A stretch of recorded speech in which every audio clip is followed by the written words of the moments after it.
So I think most universities and most scientists are making this very important blunder.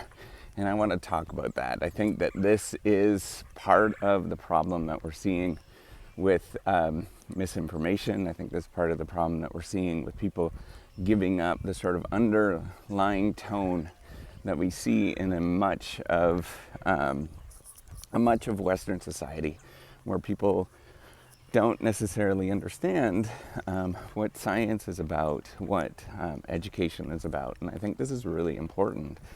And I want to talk about this. So if you don't know me, I am Professor Dave Massack. I'm an Associate Professor of Innovation Strategy and Entrepreneurship. And I created this whole reciprocity project to give back as much as I possibly can. There's so many people that help me out that I want to pay the favor forward to help you out as much as I possibly can.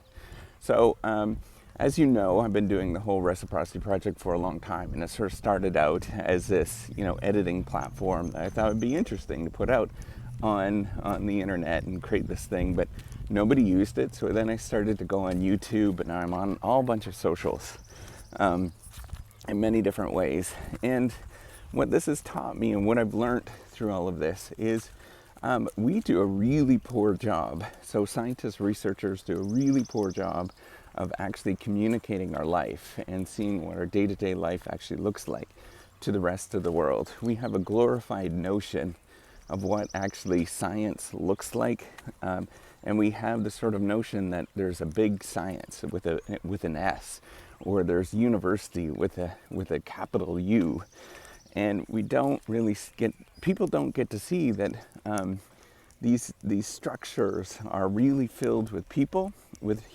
real human emotions, and not only are we fallible and we make mistakes, but at the same time that it is the culture, the community of the entire effort that actually self-corrects, actually really, really quickly in terms of self-corrects. But it's hard to communicate some of these things because people have put universities, have put higher education, have put research and science on a pedestal, frankly. We think of them as many people think as scientists. If you look at the images in popular culture, we think of scientists and researchers as, either A, they're mad, they're crazy with crazy hair, look at that. I love this is my bed head.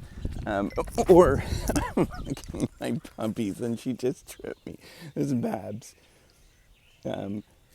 Say hi to Babs. Okay, she just tripped me. So every once in a while she's learning the walking thing. And that's Isabel, Izzy. So we put science, or we put scientists in sort of these categories, either the sort of mad scientist perspective that has the bad foreign accent, or, we put scientists in terms of all-knowing beings, and all of that kind of stuff, right, is in terms of a religious entity, right? Like they're either high priests or something along those lines. But what we don't realize is that they're regular everyday people. And we're working towards trying to understand what's going on.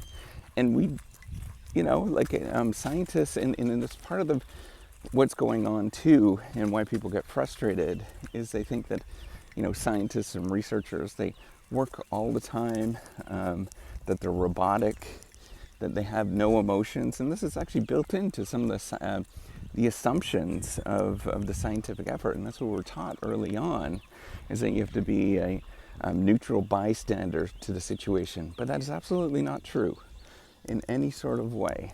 And modern science actually recognizes that, by the way. Very modern science typically discourages often the use of pronouns like we, or that this is somehow the data says this particular thing. People that recognize this understand the fact that this is it's a personal endeavor. We're storytelling often about trying to figure out what's going on. Now, is that storytelling misinformation and all that kind of stuff? Absolutely not. We're telling the story of how we get to a conclusion based on the facts that we have.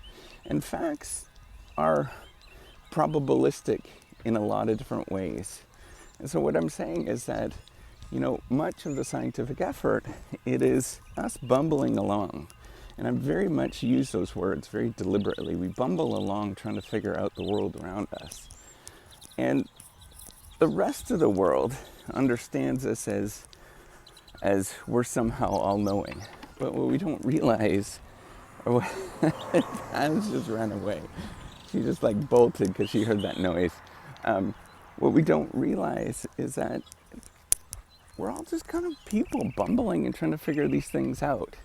And the more that we sort of get people to understand that, hey, we're just trying to figure this stuff out, and we're trying to do our best of our ability, given that, people are politically motivated, they have their own value systems, they have, often they have, financial incentives, all that kind of stuff.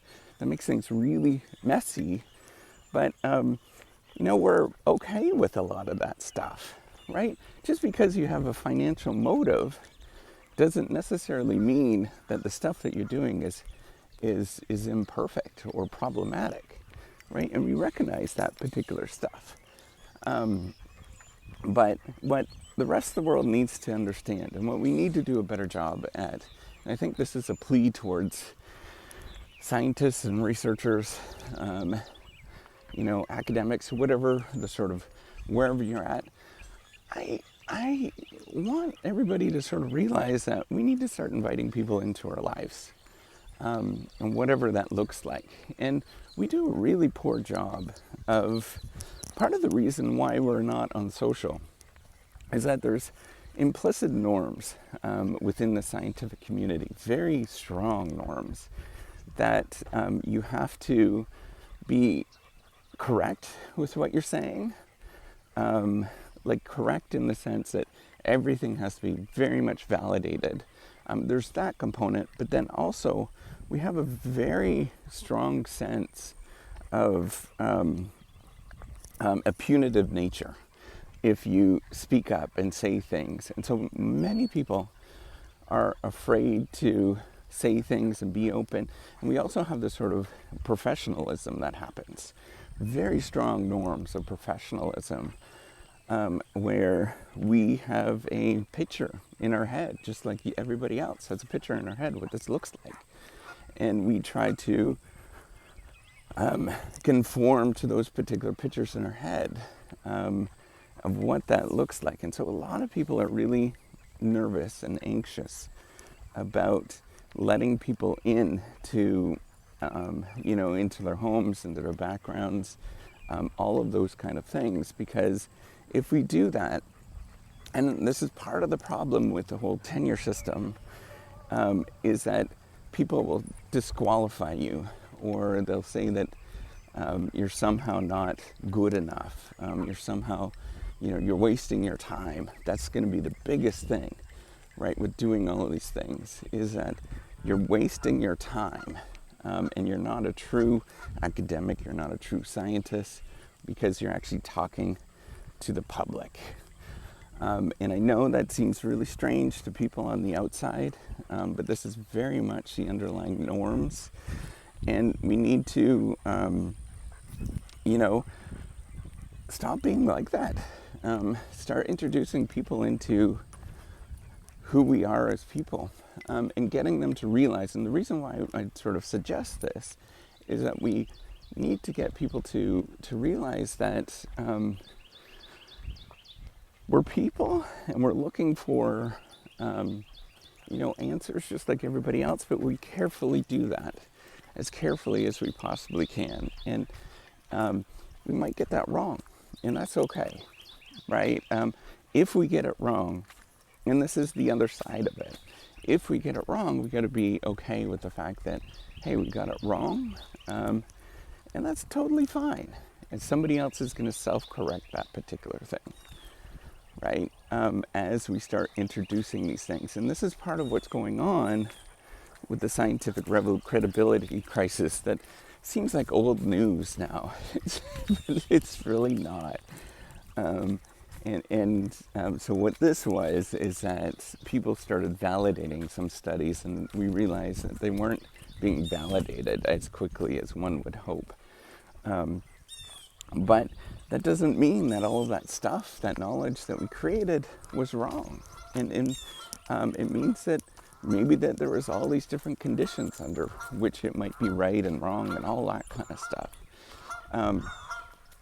So we need to come back and start being okay with that, because what ends up happening if we're invalidated, a lot of people are going to stand down, and a lot of people are going to be afraid to speak out, because we're all so human.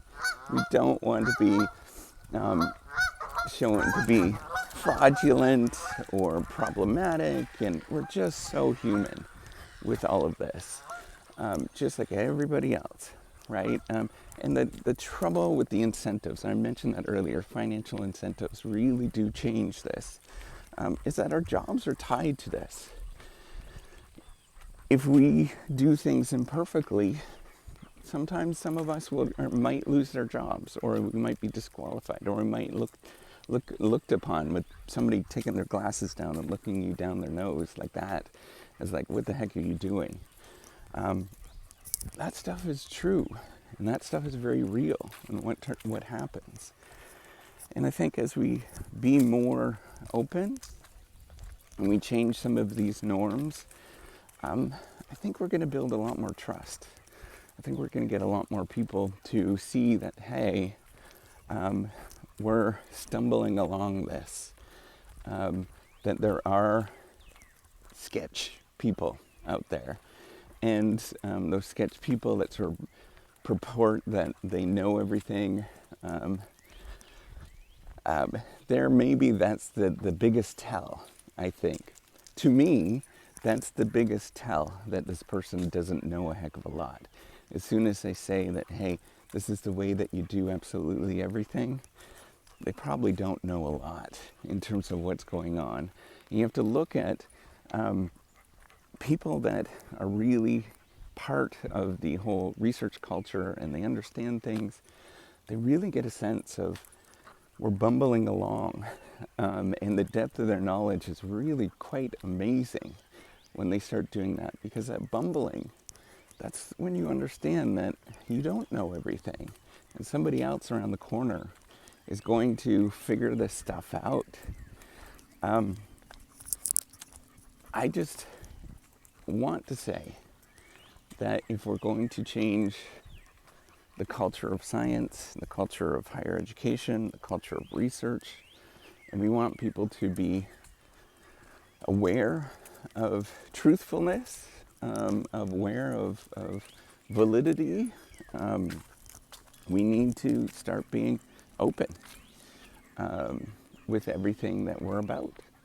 And the more open that we are about, the more that we become attractive to others, because they start seeing that, hey, if that problematic, goofy person can do this, so can I.